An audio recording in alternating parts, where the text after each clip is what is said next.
काय काय कुठला तमाशा मिस केलाय का मी? काय मोठा सीन झालाय का काही? काय चाललंय बरे तुमच्या राज्यात? मग काय शिक्षा देणार यांना? खांडेकर घरामध्ये पहिल्यांदा डिवोर्स होतोय, सांगा काय शिक्षा देणार? नाही म्हणजे याआधी दुसरं लग्न करण्याची परंपरा आधीच्या पिढीने केली नाही असं नाही, पण तुमच्याबद्दल नंतर बोलूया, आपण तिकडे नंतर येऊया. आधी चला यांच्यावर कॉन्सन्ट्रेट करूया. बोला, यांना काय शिक्षा देणार? यांचा डिवोर्स होतोय.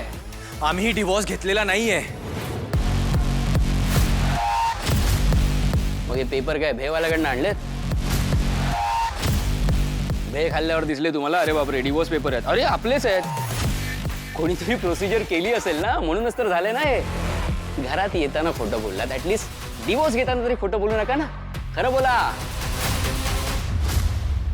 कौशिकी ताई बोला, एका भावाने चूक केली तर त्याला सटासट कानाखाली मारायच्या, घराच्या बाहेर काढायचं, शिक्षा द्यायची, आणि दुसऱ्या भावाने चूक केल्यानंतर काय शांत बसायचं? असं काहीच नाही बोलणार असतो. ताई आम्हाला काय सांगायचं हे काय? युवराज खांडेकर बोलत असताना मध्ये नाही बोलायचं हा बाळा. बोलायचं तर मनात बोल, बाहेर आवाज नाही आला पाहिजे. आणि काय बोलणार आहेस तू बोलून बोलून? गोड गोड गोड गोड बोलून सगळ्यांना गुंडाळायचं, एवढंच येतं ना तुला?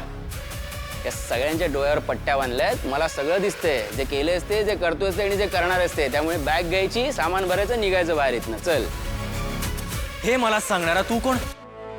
हॅलो, मी युवराज खांडेकर, या घरातला मेंबर आहे. हे मी जन्माला आलो ना तेव्हापासून इथेच राहतोय. तुझ्यासारखं बाहेरून मागवलेलं पार्सल नाहीये.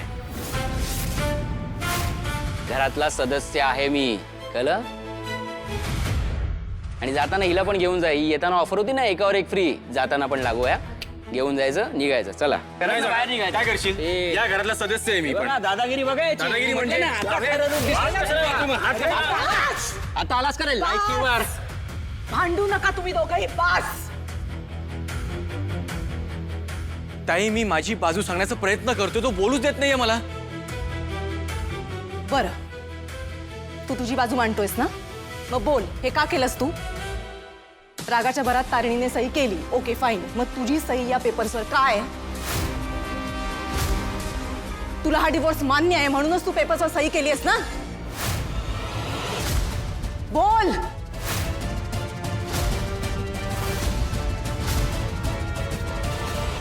खांडेकरांची मोठी सून म्हणून मिळवायचं आहे ना त्या तारिणीला, पण तिची सगळी मस्ती ही पद्मिनी खांडेकर आता जिरवणार.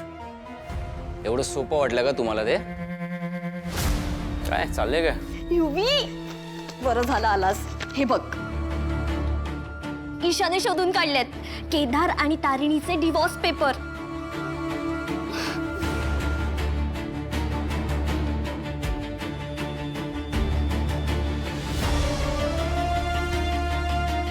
नाईस नाईस, पण याचा काही उपयोग नाही होणार आहे. हा? जरा नीट बघा, डोळे उघडून बघा. यावर तारिणीची सही आहे, केदारची सहीच नाहीये. काय उपयोग आहे याचा? ओ, म्हणजे तारिणीला डिवोर्स हवाय पण केदारला नकोय. तू ओळखतेस ना तुझ्या बहिणीला?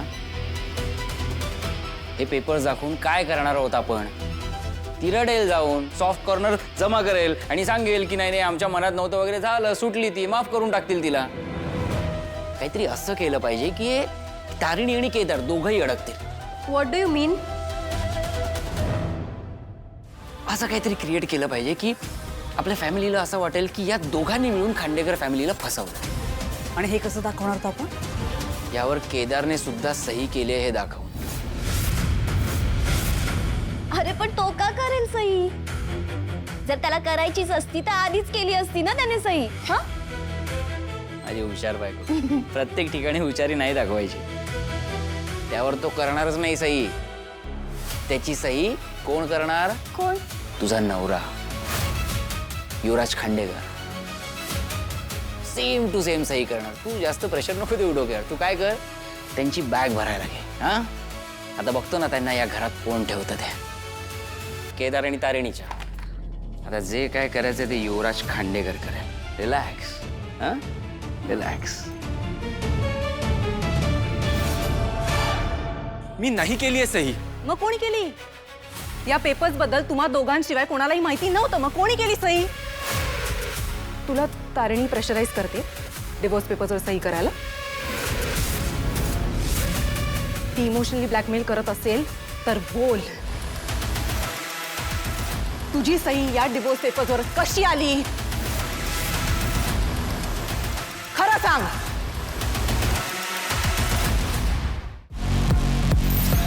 ही सही माझीच आहे, पण मी केली नाहीये. पण आता ताईला कसं समजवू? बघ बघ, हवं तर भिंग लावून बघ. एवढी परफेक्ट कॉपी केली आहे ना की तू सुद्धा ओळखू शकणार नाहीस. युवराज, कमाल आहेस यार तू.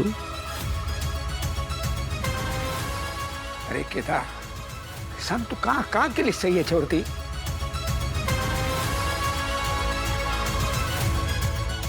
हो केली आम्ही सही, पण रागाच्या भरात केली. आमचं भांडण झालं होतं म्हणून केली. अरे काय चेष्टा वाटली काय तुम्हाला? लग्न म्हणजे अरे 7 जन्मांचं नातं असतं ते. असे भांडणं वादविवाद कुठल्या नवरा बायकोमध्ये होत नाहीत. एवढंच भांडण झालं, राग आला म्हणून काही घटस्फोटापर्यंत जाल तुम्ही? नाही नाही नाही, मला हे अजिबात आवडलेलं नाहीये. एवढा टोकाचा निर्णय कोण घेतं? टोकाचा निर्णय घेतला तो घेतला, तर घरातल्या सगळ्यांना या बाबतीत अंधारात ठेवलं. याला विश्वासघात नाही म्हणायचं, नाही तर काय म्हणायचं? मम्मा, डिवोर्स पेपरवर साईन झाली आहे म्हणजे डिवोर्स झालाच आहे ना. मग नवरा बायकोने तर वेगळं राहायला हवं, तरी हे दोघं एकत्र राहत आहेत. पण हेही कसं करणार?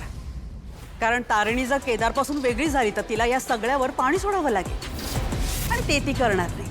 इतका अमाप पैसा सहज मिळतोय म्हटल्यानंतर तो कोण सोडणार? बरोबर बोलते ना मी, मोठ्या सुनबाई? तुम्ही दोघं पैशांसाठी इतक्या खालच्या लेवलला जाल असं वाटलं नव्हतं. I just can't believe it. पण नशीब आहे आपलं की वेळीच हे सत्य आपल्या समोर आलं, नाहीतर या दोघांनी कुठली लेवल गाठली असती काय माहिती. तसंही गरीब घरातल्या मुलींचा हाच प्रॉब्लेम आहे. श्रीमंतीची हवा लागली ना की डोक्यात जाते ती त्यांच्या.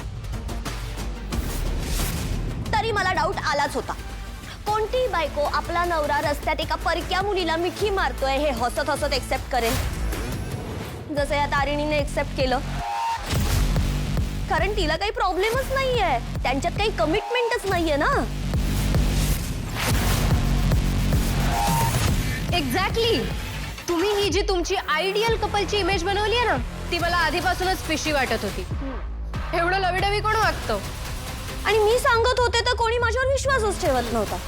मला मान्य आहे आमच्याकडनं जे काही झालं ते रागाच्या भरात झालं, आमच्याकडनं चूक झाली, पण त्याच्यानंतर सगळ्या गोष्टी नॉर्मल झाल्या होत्या.